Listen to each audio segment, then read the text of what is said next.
Good morning, শুভ সকাল বন্ধুরা। কেমন আছেন আপনারা? সবাই নিশ্চয়ই খুব ভালো আছেন, আমিও খুব ভালো আছি। আজ হলো সোমবার, ঘড়ির কাঁটা 10:30টার ঘরে।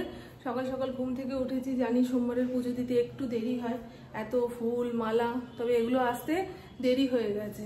আমি গাছের ফুল দিয়ে পুজো দিলাম। এখন ইন্দ্র স্নান ধান করে ঠাকুর ঘরে যাক। আর সামনের বাড়ির কাকিমা যে বললাম অসুস্থ, কাল রাতে মারা গেছে। আমি বলেছিলাম না মাথায় টিউমার হয়েছে, না ব্রেন স্ট্রোক হয়েছে। 1.5 মাস ধরে উনি ভুগছিলেন। ভালো হয়ে বাড়ি আসলো, তারপরে শ্বাসকষ্ট উঠেছে, ব্যাস হসপিটালে নিয়ে গেল। 3 দিনের মাথায় তো এই খবর। কিছু কিছু মৃত্যু হয়ে গেলেই ভালো, কারণ যে অসুস্থ তার ওই কষ্টটা দেখা যায় না। উনি খুব কষ্ট পাচ্ছিলেন। সে যাই হোক, আগামীকাল আমার পুকুর পরীক্ষা। কাল রাত থেকেই বলছে, মা তুমি কি ভিডিও করবে? আমি হ্যাঁ করতে তো হবে। বলে দূর, পরীক্ষার আগের দিন তুমি একটু আমার সামনে বসলে ভালো হয়। মেয়েটাকে 1 কাপ চা দিই, আমিও চা খাই। তারপরে যেটুকু সহজ সরল রান্না করে ধরে ওর পাশে বসতে হবে। বাচ্চা কাচ্চার পরীক্ষা মানে মায়েদের অগ্নি পরীক্ষা, আর যত রকম পরীক্ষা আছে সেই সমস্ত চলে।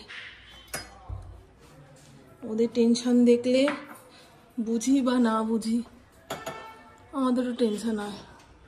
পরশুদিন পর্যন্ত পাখা চালাচ্ছিলাম, ঠান্ডা জলে স্নান করছিলাম, কিন্তু কাল বিকেল থেকে মনে একটা চাদর গায়ে দিতে পারলে ভালো হয়। আজকে সকালবেলায় হালকা ফুলকা একটা সোয়েটার গায়ে দিতে পারলে ভালো হয়। এরকম ঝপ করে শীতটা পড়বে। এবছরে নাকি খুব শীত পড়বে, খবরে তো সেরকমই বলছে। পুকুর শীতের পোশাক 2-1টা বের করে দিলাম, আর কয়টা বের করতে বলছিল। আমি আগে এগুলো পর আস্তে আস্তে বের করব। এই যে শীতের জামা কাপড় নেবে গেছে। এটা একটা টুপিওয়ালা হুডি, আর আমার জন্য এই হালকা চাদরটা বের করে নিলাম। আমারও শীত করছে, খুব শীত করছে। আমাদের সামনের বাড়ির কাকুর শরীর খারাপ। কালকে বিকেলের দিকে অ্যাম্বুলেন্স আসলো, ওনাকে ধরাধরি করে হসপিটালে নিয়ে গেল।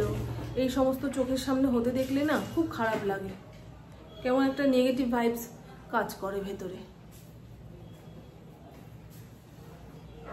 শীতকালে 2 বেলা এই স্পেশাল করে দুধ চায়ে চুমুক দিতেই হবে, নাহলে জীবনের যত দুঃখ কষ্ট শোক তাপ ব্যথা বেদনা এই সমস্ত মনে পড়বে।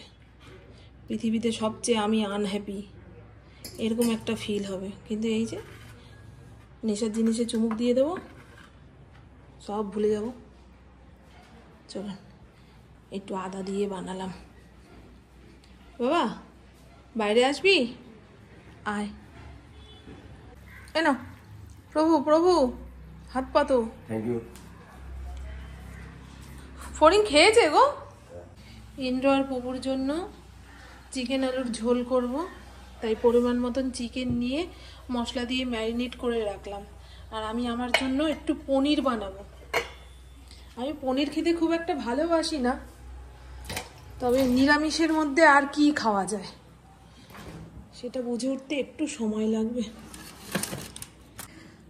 আমুলের এই মালাই পনিরটা খুব স্বাদ। মিষ্টির দোকানের পনির আমি ভালো খাই না, একটু টক টক লাগে, কেমন ধোঁয়া ধোঁয়া গন্ধ ছাড়ে। কিন্তু পনির খেলে এটা খাওয়া দরকার। আমার পুপু নিচের ঘরে বসে পড়ছে। বেশি জোরে কথা বলতে পারবো না, আপনাদের সঙ্গে অনেকক্ষণ যাবৎ গল্প করতে পারবো না। ওপরের ঘর ফাঁকা শান্ত, যা ওখানে গিয়ে পড় না, একা বসতে ভয় লাগে। কি বলবো বলুন তো? জয় গুরু। এই না। আর এই তো বন্ধু, আমার রান্না বান্না complete. Gas table gas oven মুছে পরিষ্কার করে নিয়েছি, ফড়িংকেও খেতে দিয়ে দিয়েছি। এবারে আমি পুপু খেতে বসবো। আর দেখুন না, এই শীতকাল আসতে না আসতে আমার নখের অবস্থা খুব খারাপ হয়ে যায়। চলটা উঠে গেছে, আর নখের কালার ওই সাদা নয়, একটা হলদেটে হলদেটে ভাব। এখন নখটাকে কাটবো বলে ব্লেড খুঁজছি, সারা ঘর তন্ন তন্ন করে খুঁজলাম, কোথাও নেই। এরকমই হয়, আমি আবার ব্লেড ছাড়া নখ কাটতে পারি না। অনেকগুলো নখ কাটার মেশিন রয়েছে, ওটা দিয়ে পারবোই না, চামড়া উঠে যাবে। তারপরে এটা ওটা ধরতে গিয়ে জ্বলে পুড়ে উঠবে। কি দরকার, আর একটুখানি খুঁজি, নাহলে ইন্দ্রকে বলবো সামনের দোকান থেকে কয়েকটা ব্লেড এনে দাও। আমার পুকুর কি শীত লেগেছে, চাদর গায়ে দিয়ে বাদর সেজে পড়তে বসেছে। দেখিয়ে দিই হ্যাঁ কি রান্না করলাম না করলাম। আজকে বেশি কথা বলতে পারছি না। এই বাড়ির যে কাকিমা মারা গেল তার একটা মেয়ে রয়েছে, অনেকবার আসা যাওয়া করেছে থেকেছে, কিন্তু দেখুন বিহারে থাকে তো, মা মারা যাওয়ার পরেও আসতে পারলো না। মেয়েদের কপাল কেমন না, অনেক দূরে বিয়ে হলে মা বাবার মৃত্যুকালে তারা আসতেও পারে না, দেখতেও পারে না, সেবা যত্ন করা তো দূরের কথা। গতকালকের কিছুটা চিকেন ছিল, সেটা দিয়ে ফরিনকে খেতে দিয়ে দিয়েছি, আর আজকে নতুন করে চিকেন সেদ্ধ করেছি। আচ্ছা আগে আমারটা দেখিয়ে নিই, ঠিক আছে। এই হলো কুমড়ো উচ্ছে ভাজা। কুমড়োটা ফ্যাকাশে দেখতে হলে কি হবে, বেশ স্বাদ আছে, মিষ্টি মিষ্টি। একটুখানি উচ্ছে ছিল, সেটা দিয়ে ভেজে রাখলাম।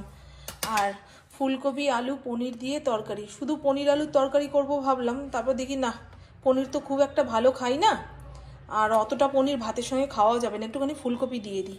দেখুন কালারটা কি দারুণ এসছে, পুকুকে একটুখানি দিলাম, বলে দারুণ হয়েছে গো মা, মানে মাংস ফেল হয়ে যাবে এই তরকারিটার কাছে। আর এই হলো ইন্দ্রপুকুর জন্য চিকেন আলুর ঝোল, ঝোল না মাখা মাখা করে রান্না করেছি, 2 বেলা হয়ে যাবে। আমার এই রসুনের গন্ধটা নাকে আসছে, তাতেও গা গুলায়। এখন ভাত খাবি? চ গরম গরম খেয়ে নে। তোর মুখের সামনে মোবাইল দেখে অনেক বন্ধু জিজ্ঞাসা করবে পুপু পড়ছে কোথায়, তুমি যে বলছো। এখনকার বাচ্চারা নাকি আর বই দেখে পড়ে না, ফোন দেখে পড়ে। মা বাবাকে বুঝতে গেলে এরকম ফোনের মধ্যে উকি দিয়ে দেখতে হবে মেয়ে কি পড়ছে কি করছে। তবে বাচ্চার উপরে এতটা অবিশ্বাস রাখলেও হবে না, এমনিই বিগড়ে যাবে। বিশ্বাস রাখুন, বিশ্বাস রাখুন নিজের প্রতি, বাচ্চার প্রতি। আর এই কুর্তিটা অ্যামাজন থেকে এইমাত্র আসলো, আগে মিন্ত্রা থেকে না অ্যামাজন থেকে। এই যে বাবা নাক শীতকালি মু। পুবুকে স্টিলের বাটিতে চিকেন দিয়েছি, আর আমি এই বাটিতে করে নিয়েছি, তাই ওর চোখে লাগলো। নিজেরটা গুছিয়ে গাছিয়ে নিয়েছো আর আমাকে স্টিলের বাটিতে দিয়েছো। ঘরে এতগুলো স্টিলের বাটি, একটাও নেই। এইটুকু বাটিতে ধরে? চলেন বন্ধু খায় দেয়নি, বাবা এসে গেল। ও বিজয় সম্মিলনী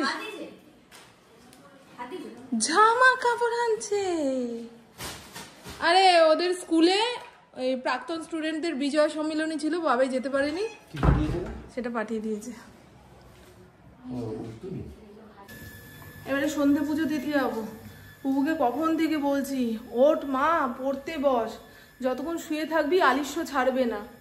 এইবারে এখন পড়া শুরু হলো না তো, রাত জেগে পড়া হবে, কোনো কাজ সময় মতো শুরু করে না। লাউড অ্যালেক্সা, আরে দাঁড়াও, অ্যালেক্সা লাউড হবে, দাঁড়াও।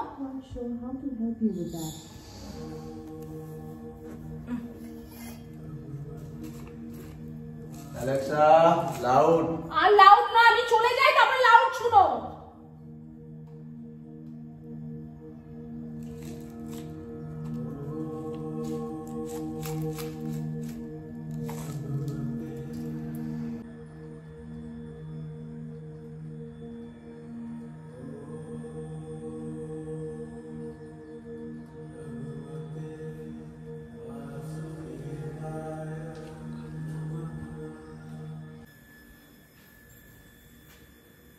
পাম্পটাকে যে সকালে একবার চালিয়ে দাও, বিকেলে একবার চালিয়ে দাও, মানুষ এবারে কানে কপালে বধির হয়ে যাবে এই পাম্পের আওয়াজ শুনে শুনে। ইন্দ্র যতক্ষণ বাড়িতে থাকবে ততক্ষণ ওই পাম্পের আওয়াজ, মাথা যন্ত্রণা করে গো। এরপরে ভালো কথাও কানে ভালো থাকে না। একটু পরে দুধ চা বানাবো, কারণ অনেক রাত জেগে বসে পড়তে হবে পুকুকে। বিকেলবেলায় চাটা না দিলে ঝিমুনি চলে আসবে। তোমাকে দিতে কেউ ভরসা পায় না গো, জানি ওর কাজ বাজ খুব নোংরা। যাও, কালকে পরীক্ষায় এমনি কি লিখবে না লিখবে সেই নিয়ে মাথা ঘামাচ্ছে, তো মাথাটা গন্ডগোল রয়েছে। আর বেশি কথা বলিও না, যাও। শীতে তো প্রত্যেক দিন শ্যাম্পু করতে পারছি না, দুদিন অন্তর অন্তর করার কথা সেটাও করতে পারছি না, এত ঠান্ডা হট করে পড়ে গেল। তাই চুলটাকে বাঁচানোর জন্য আমি প্রতি বছর কি সারা বছর আগে মাখতাম, তারপরে হয়ে গেল শুধু শীতের জন্য। এখন কনকনে শীত যে কদিন থাকবে সেই কদিনই মাখবো।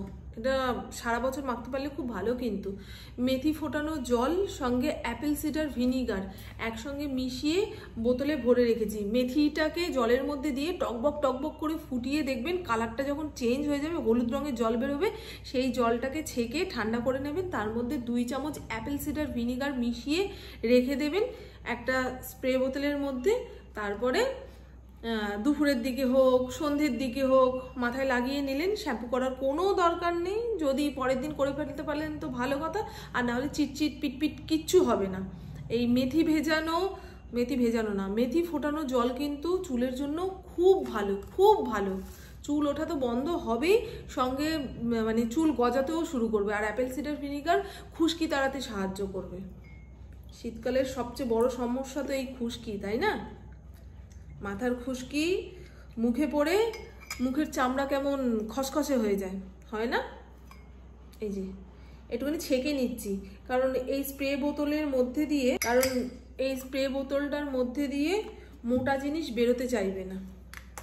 মেথি ফোটানো জলটা কিছুক্ষণ রেখে দেওয়ার পরে দেখবেন একটুখানি মোটা গাঢ় হয়ে যায়। এই স্প্রে বোতলটা নতুন কিনেছি। হয়ে গেল শীতকালে চুলের রামবান লোশন। এক বোতলই ভরে রাখি, হ্যাঁ, আবার বানাবো। যেদিন আবার নতুন করে বানাবো সেদিন দেখাবো, ঠিক আছে বন্ধু? এখন এটা আগে শেষ করি। পুরো আচার একটা গন্ধ ছাড়ে, আমার তো খুব ভালো লাগে। ঠোঁটটা খুব কালো হয়ে গেছে না? আমার ছোট থেকেই ঠোঁট কালো। ছোটবেলায় নাকি খুব জ্বর হয়েছিল, পুরো ঠোঁটের মধ্যে জটঠোসায় ভরে গেছে, মানে অনেক ছোট ছিলাম তখন।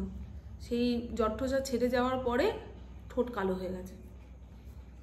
এটা যতই যা কিছু মাখি না কেন এই ঠোঁটের কালো দাগ আর উঠবে না। ওকে বন্ধু, দেখে নিলেন চুলের জন্য রামবান লোশন। একবার ট্রাই করে দেখবেন, খুব ভালো জিনিস। এমনিও শীতকালে বাদ দিন, শীতকালের আর কি বদনাম করবো, এখনো ভালোভাবে শীতই পড়লো না, শীতকালের বদনাম। স্কিন খসখস হয়ে যাচ্ছে, চুলে খুশকি হচ্ছে, চুল পড়ছে, এই এত কিছু বললে। যাই হোক, চলুন বন্ধু, আমার বকবক আজকের মতন এইটুকুই। আপনারা সবাই খুব ভালো থাকবেন, নিজের শরীরে খেয়াল রাখবেন, সুস্থ থাকবেন, আর অল টাইম স্মাইল করতে হবে। টাটা, খুব ভালো থাকবেন। পুপুর পরীক্ষা না থাকলে বিকেলে ইন্দ্রের সঙ্গে বেরোতাম, একটু সবজিপাতি কেনা হতো, তারপরে একটা হাওয়াই চটির দরকার ছিল। এই মার্বেলের ওপরে খালি পায়ে হাঁটা যাবে না গো। এই সপ্তাহটা যাক, পরের সপ্তাহে যাবো ওখানে, ঠিক আছে? জুতোর মাপ তো বলে দিলে সে আনতে পারবে না, বলে তোমাকেই যেতে হবে। ওইভাবে হয় নাকি? জুতো আরেকজন। রাতের দিকে এই লোশনটা যদি মাখেন হয়তো ঠান্ডা লেগে যেতে পারে, তাই শীতকালে যখন রোদে বসে কোনো কাজকর্ম করবেন তখন লোশনটা লাগিয়ে চুলটা শুকিয়ে বেঁধে নেবেন, ব্যাস। চলুন বন্ধু, টাটা, খুব ভালো থাকবেন। আমি নিচের ঘরে আসলাম, আমার সঙ্গে ফড়িংও আসলো। পুবু এক্ষুনি ডাকবে, ও মা কোথায় গেলে? ওই পাশের বাড়ির কাকিমা মারা গেছে না, সেই ভয় মনের মধ্যে কাজ করছে। এখন ওর সামনে থেকে ওঠা যাচ্ছে না, কোথাও যাওয়া যাচ্ছে না। তুমি বসো। পুবু খুব ভীতু, জানেন, খুব ভীতু। আর জানলা দিয়ে সবসময় দেখা যেত, সেই জন্য আরও ভয় পাচ্ছে।